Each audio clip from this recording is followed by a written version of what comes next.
Everyone loves to listen to a good book, and there are so many wonderful ones to choose, so we decided to bring you this podcast of Stories Come to Life. Each episode features a story from either classic or modern literature, especially chosen to be interesting and exciting to hear. So sit back, relax, and listen to this story come to life. Welcome to Stories Come to Life. I am your host, Kathryn Lopez Luker. The Hardy Boys and their friends are so tired of studying for their exams that they decide to go on a hike through the countryside on Saturday. When they come across the deserted old Turner mill, they're surprised to see people working there. The mill race is flowing swiftly, and Joe and Frank soon become involved in a rescue mission. Now sit back, relax, and listen to this story come to life. The Hardy Boys in The Secret of the Old Mill. Chapter 6. The Old Mill. Carl Stummer, a lanky, shambling old farmer with drooping shoulders, a drooping mustache, and a drooping pipe, was just coming in from the fields when the boys came through the barnyard gate. How he managed to chew a straw and smoke a pipe perpetually at the same time was always a fascinating mystery. But he could do it, and always seemed to derive a great deal of satisfaction from the feat, stopping only to change the straw or fill the pipe at intervals. Some people had been known to have seen him without the straw, and some had seen him without the pipe, but no one had ever seen him without one or the other. Chet Morton always stated it as a grave fact that Carl Stummer slept with his pipe in his mouth and kept a fresh supply of straws constantly by his bedside, and that he changed them in his sleep. "Hello, boys," he called, taking a firmer grip of the pipe stem. "And what brings you here?" "How's the cherry crop, Mr. Stummer?" asked Frank. "Fair to middlin'," replied Mr. Stummer doubtfully. This was a good sign, as Carl Stummer was rarely known to express an encouraging opinion about anything. If he said crops were poor, one might be reasonably certain that they were really fair. If he said they were fair to middlin', it might be inferred that they were excellent. "Mother wants to know if you can let her have cherries to can this year." Mr. Stummer chewed with relish at the straw. "Most probably she kin," he agreed. "She wanted to speak for them so that you'd keep her in mind at cherry-picking time." "I'll remember," promised Stummer. "Mrs. Hardy has always been a good customer of mine. You can tell her she can have all of them cherries that she wants." "Thanks, Mr. Stummer. That's all we called about." The farmer looked at them. His hands were plunged deep in the pockets of his faded overalls. The straw waggled beneath the drooping mustache. "Out for a hike?" he ventured. "Yes, we thought it would be a good day for it." "Yeah, pretty fair day for hiking," agreed Mr. Stummer, glancing at the sky to make sure. "Where are you thinking of going?" "Oh, we don't know. Just around the country." "Yeah? Not going down by the old mill, are you?" "Turner's old mill?" asked Joe. "Down by the deserted road?" "That's the place, down by the river." "Well, we hadn't thought particularly about going down there. Why do you ask?" The straw waggled more violently than ever. Mr. Stummer took a long drag at the pipe, which was in imminent danger of going out. "Oh, I don't know," he said with a reflective sigh. "Just that I'd say something about it. I wouldn't go down there if I was you." "Why not?" inquired Frank. "I know the place is deserted and it's almost falling down. But we can keep out of danger, can't we?" "It ain't deserted now." "What do you mean?" "There's 3 fellows running the mill now. Funny fellows they are. Been there for a couple of weeks." The boys looked at one another in surprise. Turner's flour mill was located on a wild part of the Willow River. It had once been on a main road, but the construction of a new highway had left it on a deserted loop, which was now seldom traversed. The mill had been abandoned for several years, and seemed to have outlived its usefulness. no one had ever expected that the mill wheel would turn again. "Are they running it as a flour mill?" asked Frank. Stummer nodded. "They don't do much outside grindin'. I send 'em some of my wheat, but their prices was too high. They nearly skinned me alive, so they don't need to expect any more trade from me. I'll send my grain into Bayport after this, where I've always been sending it." "How do they expect to make a living, then?" "They ain't looking for trade from the farmers. Matter of fact, I don't think they want it. They told me they're getting up some new kind of breakfast foods that the doctors are all going to take up. There's something secret about it," went on Stummer, warming to the mystery. "They ain't saying anything till they get their patents. Why, they won't even let a man go through the mill." "3 men, you say?" "Yeah, 3 fellers.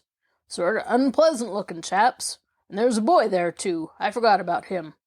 Looks something like you," he said, pointing to Joe. "Have you ever seen any of 'em before?" Stummer shook his head. "I guess they come from the city," he hazarded. "They come away down here so they could be quiet and work at this here breakfast food stuff of theirs, without being bothered. That's why I said you shouldn't go down there. They don't like people hanging around." "Makes me curious to see the place," put in Jerry. The other boys gave murmurs of agreement. "Go along if you like," said Stummer, shrugging his shoulders. "Ain't none of my affair. Just thought I'd tell you, that's all. They don't like strangers around." "We won't bother them," promised Frank. "What do you say, fellows? Should we take a trip around that way, or should we not?" As usual, the mere fact that something of a mystery surrounded the old mill made all the boys eager to turn their steps in that direction. "We'll go down the old road, anyway," said Joe. "I'd like to get a look at the place. It'll give us somewhere to go." "Sure," agreed Phil. "We can eat our lunch on the way." "The vote seems to be in favor of it," said Frank with a smile. "Well," drawled Stummer, chewing vigorously at the straw, "don't blame me if you get chased away from the mill. I've warned you." His eyes twinkled. His whole purpose in telling the lads of the mystery that surrounded the mill had been to send them in that direction, for he realized the attraction the place would have for the boys when they knew that the mill was running again. He was rather curious, too, about the 3 men who were in charge of the place, and he thought that perhaps the boys might pick up some information that he had been unable to get. "Have a good hike," he said, as he turned to go back to the farmhouse. "Don't get into any trouble." "We won't," they assured him, and forthwith started back down the lane. They met Chet, who had by this time managed to retrieve his belongings, and was trudging along in the dust, meditating ways and means of getting even with his companions. He was not vindictive, and he had taken the joke in good part, grinning cheerfully as he saw them approach. "Think you're pretty smart, don't you?" he said in mock resentment, as they came near. "I've got so many thistles in my feet you'll have to carry me home now." With that he began to limp in an exaggerated manner, as though he had been completely crippled by his efforts to regain his socks and shoes. "Ha! We wouldn't carry you to the end of the lane," said Frank promptly. "You better keep your feet moving if you want to come with us." "Where are you going?" "Down to the old mill. Stummer tells us the place is running again." "Hooray!" shouted Chet. "I'll race you." And forgetting all about his tender foot soles, he led the crowd in a mad race toward the main road. Chapter 7. In the Mill Race. An hour later, the Hardy boys and their chums reached the vicinity of the old mill. They had lunch in the shade of the trees along the deserted road, and it was early in the afternoon when they arrived at the top of the hill that overlooked the river. The old mill was a sturdy structure that had once been strong and imposing, but was now weather-beaten and showed the ravages of the years. The mill wheel turned slowly, creaking painfully, as though it objected to being forced to labor again after its long rest. Outside the front door they could see 3 figures, 2 men and a boy. At that distance it was impossible to distinguish their features, but as the lads descended the hillside and drew closer, they saw that the men were middle-aged fellows, far from reassuring in appearance. Because of Stummer's remarks, the Hardy Boys and their chums took good care to keep to the shelter of the bushes as they went along the abandoned roadway, now overgrown with weeds and undergrowth. Their approach was not noticed, and at last they were standing not more than 100 yards away from the mill, effectually concealed by the trees and shrubs. "I don't like the look of the man," remarked Frank in a low voice. "Neither do I," agreed Joe. One of the men was apparently about 50 years of age.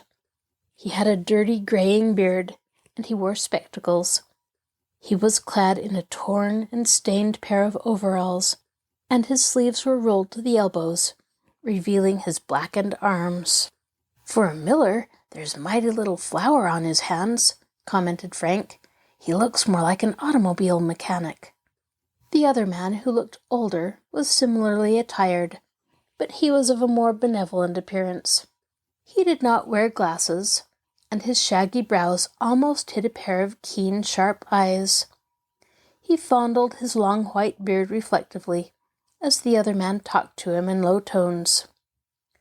The boys could not overhear what the pair were saying, but they saw the boy, a fair, curly-haired youth of about 15, in ragged clothing, look up at the older man and say something to him. Instantly the old fellow lost his look of benevolent reflection.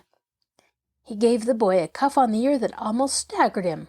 "Be off with you," he ordered harshly. "Go away and play. Don't be hanging around here while we're talking." He spoke so loudly that his words could be heard clearly by the lads hidden in the bushes. The curly-headed boy stood his ground, and evidently repeated what he had said before, for the old man at once became furious. "Go away and play, I tell you," he shouted in shrill tones. "I'll call you when I need you, and you be sure to come in a hurry when you hear me."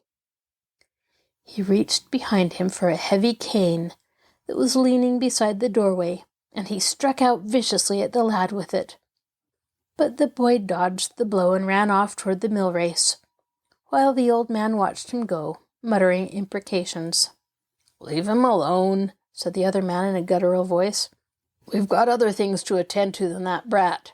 He's a nuisance. I'll whale the hide off him when he gets back." "Leave him alone. Markle's waiting for us. Let's go inside." All right, muttered the old man peevishly. He turned and followed the other through the doorway. "Nice-tempered old chap," remarked Jerry when the pair had disappeared into the mill. "I'll say he is," declared Joe. "I don't think either of 'em is up to much good." "The young fellow looks all right," Chet said. "He looks as if he has a sweet life here with those men." Phil said, "I thought Stummer told us there were 3 men running the mill." They said something about Markle," Frank pointed out. "He's the man who's waiting for them inside the mill. That must be the other partner." "Let's go up and talk to the kid," suggested Joe. "Perhaps we can dig something out of him about those men. They don't seem to treat him very well anyway." The boy was walking along the side of the old mill race. The waters were very swift at this point, for the current was strong and the river was deep. The boy was trudging along the weather-beaten planks, with his hands in his pockets, looking very disconsolate. "Lonely-looking boy," observed Tony. "They told him to run away and play. He looks as if he'd never played in his life." "We'll go over and talk to him," Frank decided. "If those old chaps say anything to us about being around here, we'll ask them to quote some prices on having some milling done." "I can do that," exclaimed Chet. "Dad's a farmer, and he's often said he wished the old Turner mill was running again, so he wouldn't have to haul his grain so far." The boys emerged from the bushes and crossed the weed-grown open space near the front of the mill. The other lad had not yet seen them. He was standing by the mill race, some distance below, gazing into the water, now and then raising his head to look at the clacking wheel that turned monotonously in showers of dripping water. "I'm curious about this patent food story," Frank said. "It's queer there wasn't anything in the papers about it. Nobody except the farmers like Stummer seem to have heard about the mill being taken over." "Oh, probably they want to keep it to themselves until everything's ready," Jerry pointed out. "I'll bet you're beginning to see some kind of mystery in this already, Frank. Chances are we'll just get kicked off the premises for our pains." "Oh, I don't think there's any mystery about it," said Frank with a smile, "but I'm just curious to know what it's all about." "Ha! No law against that," Phil agreed. "If this breakfast food invention of theirs turns out to be something wonderful that makes us all live about 20 years longer, we can say we were among the very first to know about it." By this time they had drawn closer to the mill race, and the boy standing there had raised his head and had seen them. He was a good-looking fellow, not unlike Joe Hardy in appearance, as Carl Stummer had pointed out. But his face was pinched and drawn, and there was a melancholy expression in his eyes. "Looks as if he hadn't had a square meal in a month," Jerry remarked. The boy turned and began to move toward Frank and Joe. He had gone only a few paces, however, when they suddenly saw him stumble. He had stepped upon a loose stone that had rolled from beneath his foot. He wavered uncertainly, striving to regain his balance. Then, with a shrill cry, he toppled over into the mill race and fell with a splash into the swiftly rushing torrent of water. "Help!" he shouted in terror. "Help!" Chapter 8. Joe's Courage. The accident had happened so quickly that it was not for a few moments that the Hardy boys and their chums realized the lad's danger. Then, as they saw him struggling in the torrent, they began to run toward the spot to which the lad was being rapidly carried. Joe was in the lead, and as he ran he was taking off his coat. Just below the mill race, the river was full of rocks, and the rapids dashed over them in a boiling fury of spray and foam. If the youth were ever swept into the rapids, he would be doomed. The other lads were not far behind Joe. The accident had not been seen from the mill, for no one appeared in the doorway, and the cries of the boy in the river evidently had not been heard by the men in the building. "Help!" he was shouting. "Help!" He was struggling in the water, being swept irresistibly on toward the deadly rapids. "I can't swim!" Joe reached the bank, paused to kick off his shoes, then stood poised for a moment above the rushing waters. He dived into the mill race, disappeared beneath the surface, then rose just a few yards away from the struggling boy. The lad had already gone under once and was gasping for breath. He was just about to go under for the second time when Joe swam toward him with strong, steady strokes and grasped him by the collar. Frantically, the boy tried to seize his rescuer, but Joe was ready for that. He knew that the unreasoning grip of a drowning person is of the utmost danger, so he managed to stay at arm's length and at the back of the boy. "Hold steady!" he shouted above the roar of waters. "Hold steady! Keep cool!" His words had some effect in restoring the lad to his senses, and the boy, feeling the supporting grasp on his collar, ceased his struggles. But the danger was not yet over. The current was so strong that they were both being carried headlong downstream toward the rapids. Joe could see the jagged rocks silhouetted against a background of flying spray and foaming water. If once they were swept into that maelstrom, they would be battered to death. He was handicapped by the weight of the boy, but he turned toward the shore and exerted all his efforts in swimming toward the bank. But he made little progress. The current was too strong for him. The other lads, running along the bank, were watching the scene in consternation. "He'll never make it," declared Jerry. "The current's too much for him." They could see Joe's tense face as he pitted his strength against the force of the current and desperately strove to make his way toward the bank. He was still clinging to the boy, who was commencing his struggles anew. They were being swept closer to the rapids every moment. There were a number of rocks rising above the surface of the river just a few feet ahead, and beyond that was a smooth, deep, swiftly flowing sheet of water that swept past the willows at the bend and ended in a quarter of a mile of rough, turbulent water, rapids, and falls. "I'm going to help him!" exclaimed Frank suddenly. He stopped on the bank and flung off his coat, then started to untie his shoelaces in order to kick his light shoes aside. But in the meantime, Joe had managed to catch at a projecting rock with his free hand, so Chet put a restraining hand on Frank's arm. For a moment it seemed that the current would make Joe lose his grip, but he clung to the rock and drew himself closer until he had wrapped his arm about it. The rest of the rock was wide and flat, and lay just a few inches beneath the surface. Slowly, Joe clambered onto this precarious refuge, dragging the half-conscious boy with him. The rock was big enough to provide foothold for them both. The boy was unable to help himself, as he was limp and weak from his experience. Just as he was almost on the rock, Joe lost his grip on the lad's collar for a second, and the current whirled him to one side. The lad toppled backward, striking his head on the rock. But Joe made a frantic grab for him, at imminent risk of precipitating himself into the water again. His fingers closed about the back of the lad's shirt, and he managed to haul the boy to safety once more. But the blow had rendered the lad unconscious. He lay limply on the flat rock, with the water breaking about his body, while Joe, his clothes drenched, clung to him. "Get help! Get a rope!" Joe shouted to his companions on the bank. Frank and Chet lost no time. They fled back toward the old mill. The affair in the river had passed unnoticed by the Millers, and when Chet and Frank rushed up to the front door, they found no one in sight. "I'm going inside," declared Frank. "We have to get a rope, or they'll be swept off that rock in no time." The door was closed, but he pushed it open and entered the dim interior of the mill. But hardly had he stepped inside, with Chet at his heels, than he ran into the arms of one of the men whom he had seen outside the doorway some time previously. "Hey, what do you want?" demanded the man angrily.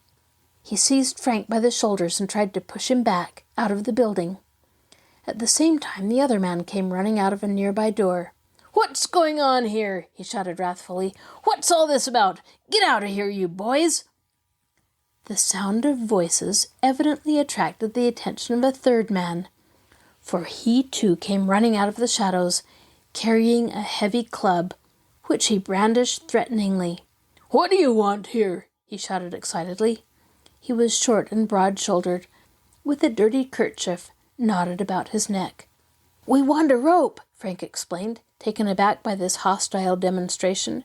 "Your boy is drowning in the mill race." The three men became immediately concerned.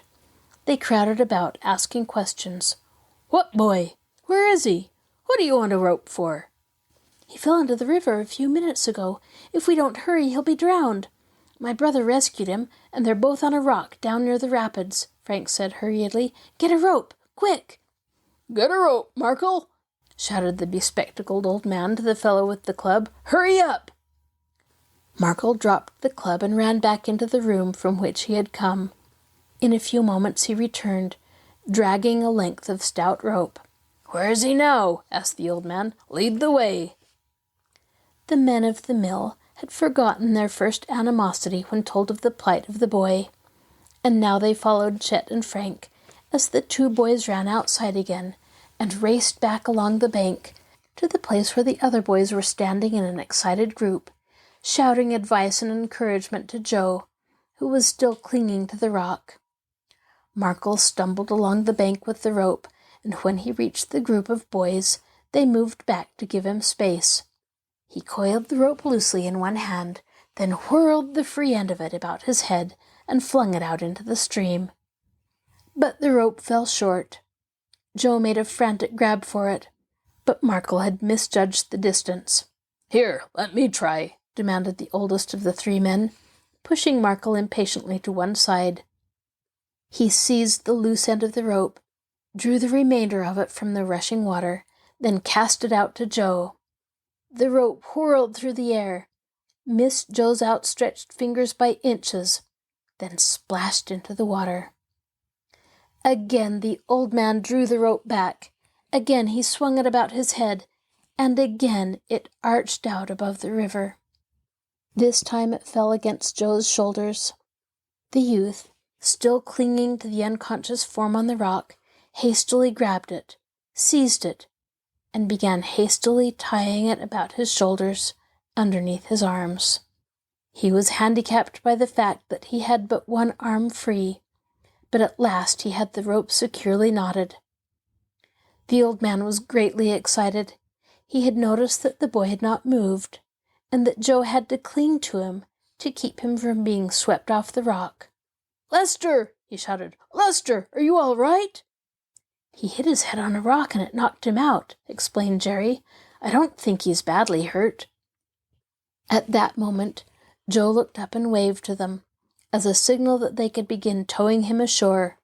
He tightened his hold on the unconscious boy, then eased himself off the rock. The old man, Frank, and Markle seized the end of the rope, and as Joe released his hold of the rock, they began to pull. The rope was an old one, and Frank noticed with alarm that it was worn and frayed. Would it hold?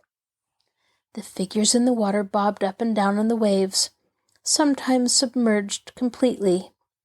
Bit by bit they were drawn toward the bank, but their combined weight and the strength of the current proved too much for the rope. When they were but a few yards from the shore, the rope abruptly snapped. The men and boys on the bank staggered back as the loose end of the rope spun through the air. Joe and Lester were swept away in the swift current. Chapter 9. The Rescue. Frank Hardy had seen that the rope was insecure. He had already laid a plan of action in case the rope broke. The rapids were just around the bend in the river. The stream was narrow at that point, and willow trees overhung the bank. The moment the rope broke, Frank leaped into action.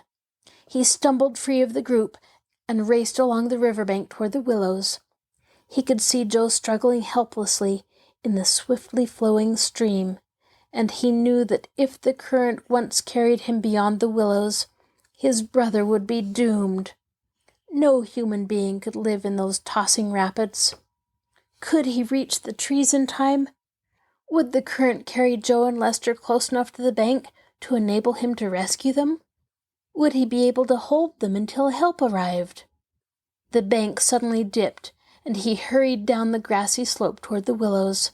He was still in advance of the struggling figure in the stream, and he knew that he had a chance, although it was but a slim chance at best, of rescuing his brother and the strange boy. He reached the willows at last. They grew out over the smooth and rushing water. Frank ran to the edge of the soggy bank, grasped one of the trees, and leaned far out over the stream. So far, luck was with him, for Joe was still a few yards away, but he was still too far out in the water to enable Frank to grasp him as he passed. But Joe had guessed Frank's intention as well as he could, in spite of the fact that he was handicapped by the weight of the unconscious Lester. He tried to struggle closer toward the shore. The current was with him, for it swung close to the bend at this point, and it swept Joe directly beneath the overhanging willow, to which Frank was clinging, steadying himself with his feet on the bank. As Joe was swept beneath him, Frank reached far down. For one breathless second, he thought he had missed his brother's outstretched hand. Then their fingers met, and he gripped Joe tightly, hanging on to him with all his strength. The willow bent and swayed beneath the added weight, but Frank held firm. The muscles of his arm ached with the strain, and he knew he could not hold out long. But already he could hear shouts and the sound of running feet that told him the others were coming to the rescue. "Hang on! We're coming!" Chet was shouting, and a moment later, Frank heard his chum thrashing through the bushes. Phil and the others were close behind. With his companions clinging to him, Frank managed to drag Joe ashore, still grasping the clothes of the unconscious boy. Dripping wet, Joe scrambled up on the bank, and together they carried Lester out of the willows onto the grass. First aid was immediately rendered. Lester was not seriously hurt. He had swallowed a great quantity of river water, and the blow on the head had stunned him. But after a while he stirred and opened his eyes. The old man looked relieved, although the other two men watched the scene with indifference. When Lester was finally able to sit up, his first question was, "Who saved me?" Frank indicated his brother. "Joe did." Lester struggled to his feet and gratefully shook Joe's hand. "I don't know how to thank you," he said simply, "but you know I'm grateful. I would have been drowned if it hadn't been for you." Joe was embarrassed. "It was him, really," he said, indicating Frank. "If it hadn't been for him, we'd have both been in the rapids by now." Lester grasped Frank by the hand. "I have both of you to thank, then. You risked your lives for me." The old man nodded. "It was brave work," he said reluctantly. "I'm mighty thankful to you boys for saving the lad. And after this," he said harshly to Lester, "stay away from that mill race. I've told you 50 times that you're liable to get drowned fooling around there. Next time you mightn't be so lucky." "I'm sorry, Uncle Doc," answered the boy. The party made their way back toward the mill, and the boys were conscious of the sullen glances of the two men who were with Uncle Doc. It was clear that the pair wished the lads would go away. "Better take the kid inside and let him dry his clothes," advised Markle roughly, gesturing to Lester. "We'd better get back to work." Joe's clothes were soaked, but the offer evidently did not include him. "Have you got a fire in the mill?" he hinted hopefully. Uncle Doc glanced at Markle, who shook his head in a surly manner. "No," he answered. "Lester can go to bed until his clothes dry." "My own clothes are pretty wet." Markle affected not to hear this remark, but hastened on toward the mill. "When did you take over the mill?" asked Frank of the old man. "A few weeks ago." "What are your prices for milling?" asked Chet. "My father was saying the other day that he wished the old Turner mill would open again. If he'd known you were running the place, he would have been over by now. He can put a lot of trade your way." Uncle Doc hesitated and glanced at the other man. "You better talk to him, Kurt." "Our prices are pretty high," said Kurt shortly. "We're making breakfast food chiefly." "But don't you need grain?" "We're pretty well stocked up." "What are your milling prices anyway?" persisted Chet. Kurt thought for a moment, then gave Chet a list of prices which were so greatly in excess of those charged by the Bayport mills that they were prohibitive. "Why, that's higher than Dad would want to pay," Chet said. Uncle Doc shrugged his shoulders. "Take it or leave it. We ain't asking for his trade." "You won't get it, not at those prices." It was quite evident that Uncle Doc and his strange associates were not desirous of encouraging any outside trade for the old mill. However, Frank realized that the men had a right to manufacture patented food in secret if they wished, so he nudged Chet as a signal against any further questions. They had reached the door of the mill by now, and Markle hustled Lester inside before he had a chance to say anything further to the boys, although the lad cast an appealing glance behind, as though he would have liked again to express his thanks to his rescuers. "Where do you fellows live?" asked Kurt, peering at them from under his shaggy eyebrows. "Bayport." "You're a long way from home." "We're just on a hike," explained Frank. "We just thought we'd come around this way." "You'll be late for supper if you don't hurry back." This broad hint was not lost on the boys. It was clear that the men wanted to get rid of them. "I guess we'll be on our way. We'll go in for a swim farther up the river so Joe can have a chance to dry his clothes." This seemed to remind Uncle Doc of the fact that Joe had, after all, saved Lester's life. He reached for his pocket. "I'd like to reward you for saving the lad," he said, becoming suddenly affable. Joe shook his head, and when Uncle Doc took 2 $5 bills from his pocket and offered them to the boys, one to Frank and the other to Joe, they disclaimed any intention of accepting money for what had plainly been their duty. But no sooner had Uncle Doc extended the bills than the other man, Kurt, gave a muffled exclamation and stepped forward. He snatched the money from Uncle Doc's hands and quickly turned around with his back to the boys. The interruption was only of about a second's duration, for Kurt at once wheeled about and again extended the money. He gave a short, nervous laugh. My mistake," he said. "I thought he was only offering you $1 each. You deserve 5. It's all right. Here, take it." He thrust the money upon them, but they refused. Kurt did not press the point. He put the bills back in his own pocket. "All right, if you won't, I suppose there's no use arguing," he said with evident relief. "But we're very grateful to you just the same.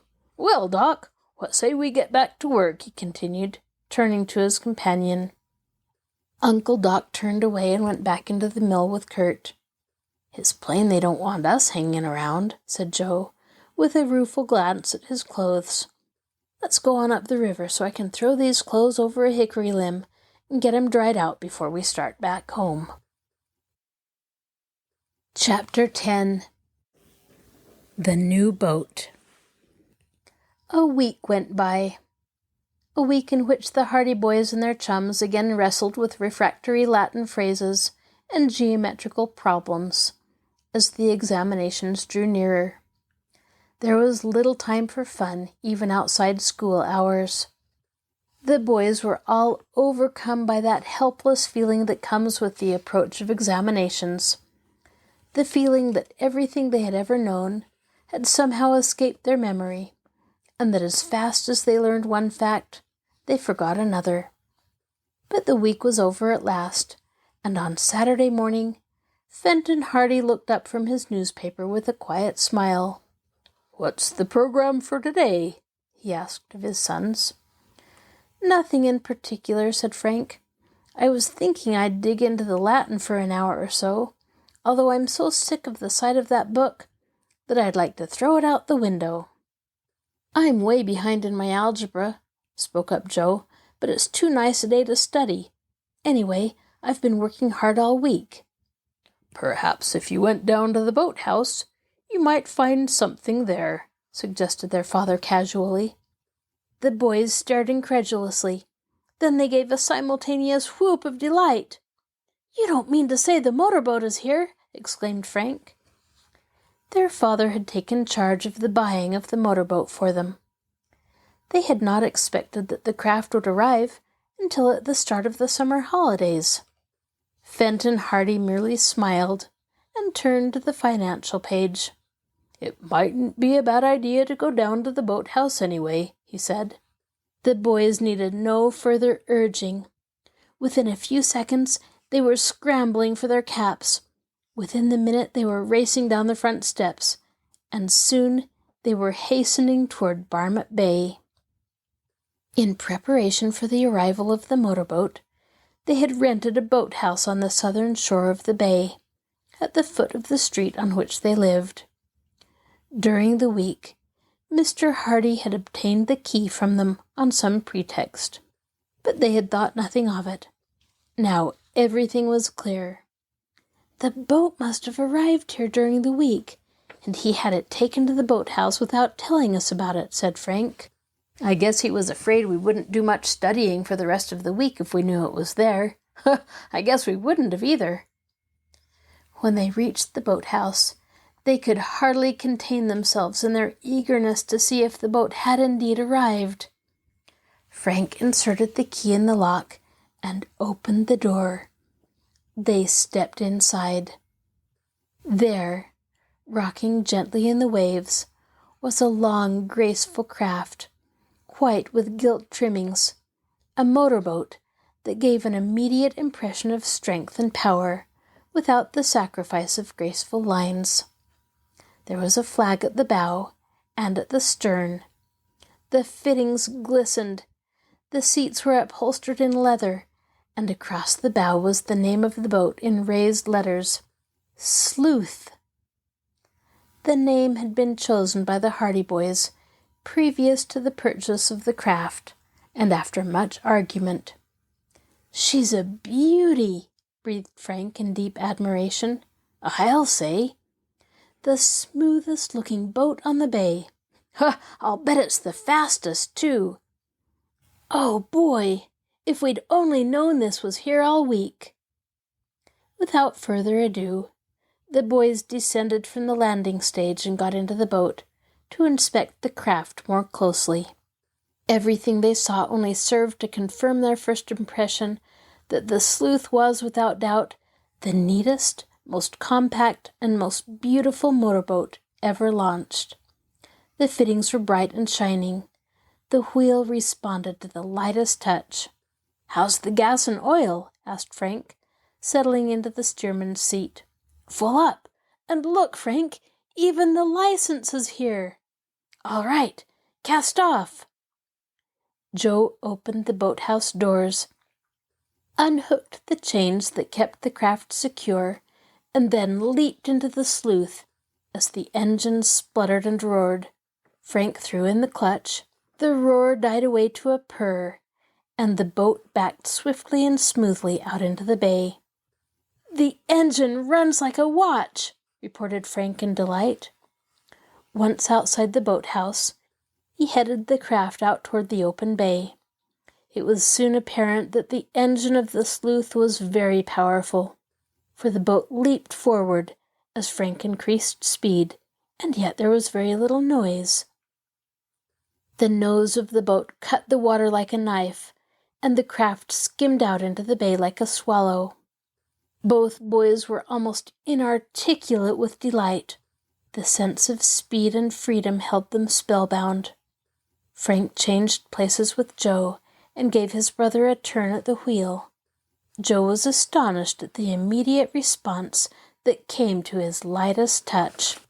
In anticipation of getting the boat, both lads had taken lessons in running such a craft from Tony Preto and others who had motorboats, and as a consequence, Joe and Frank felt thoroughly at home with both the engine and the steering wheel. They circled about and came down toward the shore again. It was a sunny morning, and 2 or 3 motorboats were sputtering and backfiring in their shelters near the shore. Out of one boathouse came a rakish black craft that the boys recognized instantly as the motorboat belonging to Tony Preto's father. "There's Tony!" exclaimed Frank. "He always goes boating on Saturday mornings. Let's give him a race." "His boat's supposed to be the fastest on the bay." "I don't care whether it is or not. He'll have to go some to beat the Sleuth. We'll challenge him." Although Tony had seen their boat, he had not yet recognized the boys in it, and when they drew alongside, he gave a shout of surprise. "Well, gee whiz!" he exclaimed. "Look who's here! I was wondering who owned the swell new tub. Is this the new boat?" "This is she, and she's fast. Boy, she's fast. Want a race?" Tony laughed. "I hate to show you up so soon. You won't like your new boat near so well if I beat you the first time you get into a race." "Ha! You won't beat us. You've got a pretty speedy old boat there, all right. But you've met your match this time." "Do you really think you can lick me?" asked Tony. "You know you haven't a chance. This is a real speedboat." "This is a better one. Come on. We'll start from that buoy." Frank pointed to a buoy that was riding the waves about 100 yards away, and the 2 boats sped toward it.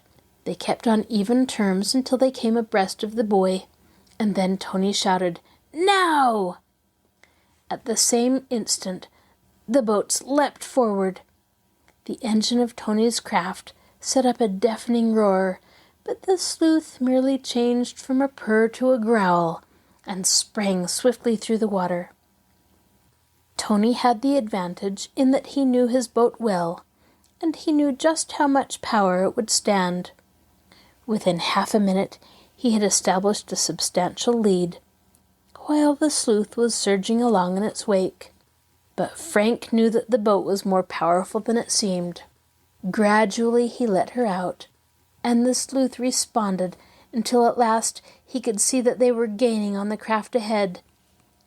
By this time, Tony was tearing along at the highest speed of which his swift craft was capable, and the boat was almost rising out of the water with the force of its momentum. Rapidly the sleuth overhauled the flying craft. Swiftly it drew abreast, and the boys had a glimpse of Tony's astonished face as he glanced over the side at them. The sleuth roared on, rocking and swaying, with spray dashing over the bows. There was no doubt as to which was the swifter craft. Tony was being left behind. When a gap of 300 or 400 yards separated the two boats, and when it was apparent that he had no hope of overhauling his rival, Tony lessened the speed of his craft as a signal that he had been beaten. Frank immediately throttled down the sleuth and swung her around in a wide circle. Then, at a more reasonable speed, they went back to meet Tony. Their chum was astonished beyond all measure. "I thought you were just kidding when you said you'd race with me," he shouted as they drew closer. "No kidding about that race, was there?" "I'll say there wasn't. I let my old boat out as fast as she'd go. I thought the engine was going to jump out once or twice. I didn't think there was a motorboat in the bay could beat mine. But I guess that tub of yours has it beat. When did you get it?" "This is the first time we've been out." "I wish I could stick around and race with you again," said Tony regretfully. "But I have to go back to the boathouse. I promised my father I'd help him at the warehouse this morning." "Tough luck," sympathized Frank. "We may see you this afternoon, but no more racing until the engine is worked in a bit better. It was foolish to let her out while she is so stiff. Where are you going now?" "Oh, we'll just cruise around," said Frank. "I was thinking we might go up to Barmouth Village and back." "That's a nice easy run. It'll take you about half an hour if you go easy. About 5 minutes if you let that speed demon out for all she's worth." "Ha! We'll go easy," laughed Joe. "We don't want to ruin the engine on our first trip." "Runs pretty smooth," approved Tony. "It'll stand quite a lot. Well, I must be going. Goodbye." He turned the nose of his craft toward the boathouse and drew swiftly away. The Hardy Boys set out in the opposite direction, surging through the water toward Barmouth Village. This is your host, Kathryn Lopez Luker. Thank you for joining us for this episode of Stories Come to Life. Be sure to join us next time when we continue to listen to the adventures of the Hardy Boys in The Secret of the Old Mill. I'd love to hear from you, so please send an email to me at kluker@marshallpl.org. I'll talk to you again soon.